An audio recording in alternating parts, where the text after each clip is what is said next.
আসসালামু আলাইকুম and welcome back to my channel. তো আজকে আপনাদের সাথে শেয়ার করব আমি কাপ কেকের একটি রেসিপি। আমরা যেই কাপে রেগুলার চা খেয়ে থাকি সেই কাপেই আমি আজকে ভ্যানিলা কাপ কেক বানাচ্ছি। তো খুব সহজ উপায়ে আমি মাত্র একটি ডিম দিয়ে এই কেকগুলো বানিয়ে ফেলেছি, তাই আপনাদের সাথে শেয়ার করলাম। বাচ্চারা কিন্তু কেকটা খেতে ভীষণ পছন্দ করে, আর এটা কিন্তু অনেকটাই সফট হয় আর তুলতুলে নরম হয়। তাহলে বন্ধুরা অবশ্যই আমার ভিডিওটি না টেনে শেষ পর্যন্ত দেখতে থাকুন। প্রথমে পরিষ্কার একটি বাটিতে আমি একটা ডিম নিয়ে নিলাম। ডিমটা কিন্তু অবশ্যই রুম পেপারে এনে তারপরে কেকে ব্যবহার করবেন। তারপরে দিয়ে দিচ্ছি হাফ কাপ চিনি। এখানে 3 টেবিল চামচ পরিমাণ সয়াবিন তেল দিয়ে দিলাম।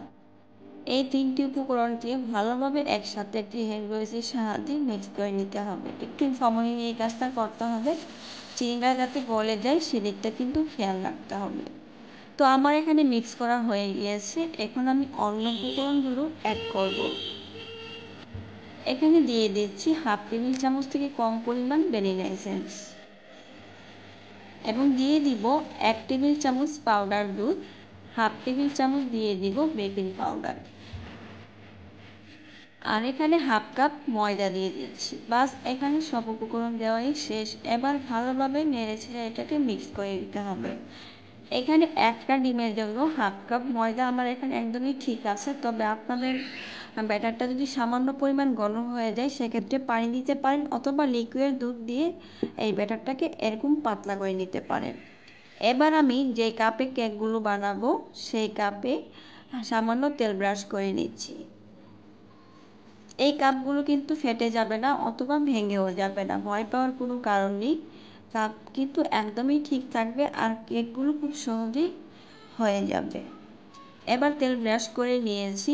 তো কেকের ব্যাটারটাকে উপর থেকে চামচ দিয়ে অল্প অল্প করে দিয়ে দিচ্ছি।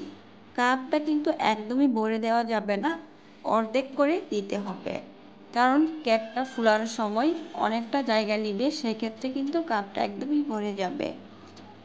তো দেখতে পাচ্ছেন আমি কেকের ব্যাটারটাকে চামচ দিয়ে কাপের অর্ধেক দিয়ে দিচ্ছি। তো বন্ধুরা যারা আমার এই চ্যানেলে নতুন আছেন এখনও সাবস্ক্রাইব করেনি, কিন্তু আমার চ্যানেলটি সাবস্ক্রাইব করে নতুন নতুন ভিডিও পাওয়ার জন্য অবশ্যই পাশে থাকা বেল আইকনটি বাজিয়ে দিবেন। তো এবার দেখতে পাচ্ছেন এখানে কিছুটা বাদাম কুচি এবং কিশমিশ কুচি দিয়ে এই কাপগুলোকে আমি সাজিয়ে দিচ্ছি। আপনারা চাইলে চেরি দিয়ে সাজিয়ে দিতে পারেন, সেক্ষেত্রে দেখতে আরও বেশি ভালো লাগবে। এবার আমি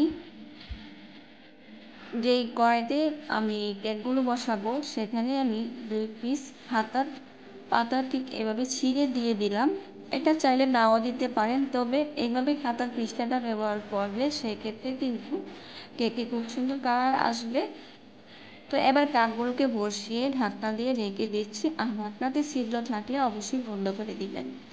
তো এটাকে এভাবে বন্ধ করে দিয়ে আমি চুলায় বসিয়ে অপেক্ষা করব 20 মিনিট, আর এই সময় চুলার আঁচটা কিন্তু একদমই কম রাখতে হবে। তো 20 মিনিট চুলায় এভাবে বসিয়ে রাখার পর আমি ফিরে আসলাম আবারও। দেখতে পাচ্ছেন ঢাকনাটা সরিয়ে নিয়েছি।